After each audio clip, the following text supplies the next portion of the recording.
Para sa damit na ka-bloom sa bango, subukan ang Charm Fabric Conditioner. Charm Fat-Con, bangong kumaga-bloom. Charm Fat-Con, damit ay may bango ng salibong bulaklak. Charm Fabric Conditioner with Stay Fresh Technology. Damit ay ka-bloom sa bango. Charm Fat-Con, bangong kumaga-bloom. Charm Fat-Con, damit ay may bango ng salibong bulaklak. Charm Fabric Conditioner. Manufactured by ACS Manufacturing Corporation. ISO certified. World-class quality. ACS.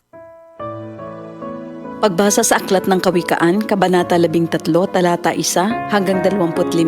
Ang anak na may unaway nakikinig sa kanyang ama, ngunit walang halaga sa palalo ang paalala sa kanya. Natatamo ng mabuti ang bunga ng kanyang kabaitan, ngunit ang ninanasan ng masama ay puro karahasan. Ang maingat magsalita ay nag-iingat sa kanyang buhay, ngunit ang taong madaldal ay nasasadlak sa kapahamakan. Ang tamad ay nangangarap ngunit hindi natutupad, ang hangarin ng masikap ay laging nagaganap. Ang taong matuwid ay namumuhay sa kasinungalingan, ngunit ang salita ng masama ay nakakahiyang pakinggan. Ang mabuti iniingatan ng kanyang katuwiran, ngunit ang masamay ipinapahamak ng likong pamumuhay. May taong nagkukunwang mayaman subalit wala naman, ngunit ang iba'y nag-aayos mahirap bagaman sila ay mayaman. Ang yaman ng isang tao ay pantubo sa kanyang buhay, ngunit sa isang mahirap, ito ay hindi nakababahala. Ang matuwid ay tulad ng maningning na ilaw, ngunit ang masama ay lamparang namamatay. Ang kapalaluan ay nagbubunga ng kaguluhan, ngunit ang pakikinig sa payo ay nagbabadya ng karunungan. Ang kayamanang tinamo sa daya ay madaling nawawala, ngunit ang kayamanang pinaghirapan ay pinagpapala. Ang matagal na paghihintay ay nagpapahina ng kalooban, ngunit ang pangarap na natupad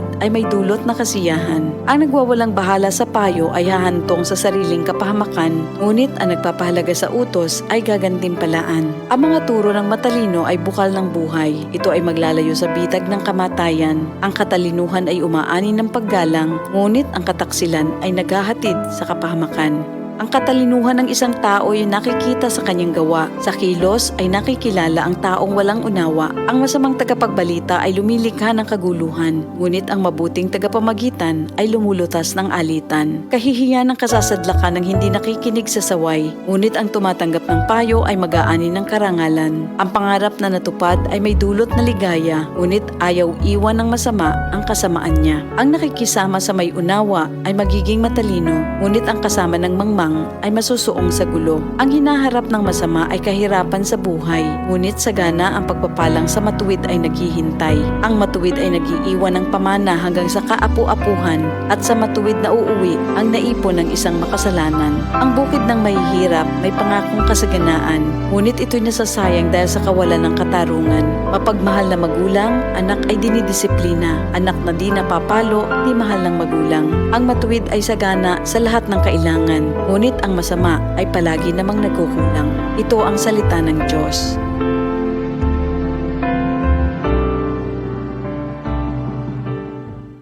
DCXL News, ang himpilan ng RMN.